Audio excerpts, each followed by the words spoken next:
না নীলাঞ্জন, তা এখন আর হয় না। তুমি আমার হাতটা ছেড়ে চলে গেলে। হ্যাঁ, যখন আমার তোমাকে সব থেকে বেশি প্রয়োজন ছিল, তখন সেই সময় তুমি আমার হাত ছেড়ে চলে গেলে। কিন্তু তারপরেও জানো তো, আমি তোমাকে খুব ভালোবেসেছিলাম, তোমার জন্য অপেক্ষা করেছিলাম। তুমি কেন চলে গেলে? না, শুধুমাত্র আমার পরিবারকে পছন্দ করো না তাই। আর আজ তুমি আমাকে ভেবে দেখতে বলছো? হুঁ,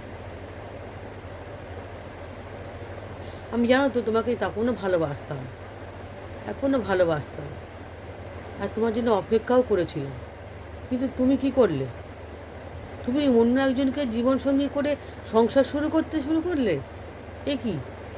তারপরেও তুমি বলছো যে তুমি আমাকে ভেবে দেখতে। কি করে পারলে বলতে? আর এখন কেন সেটা?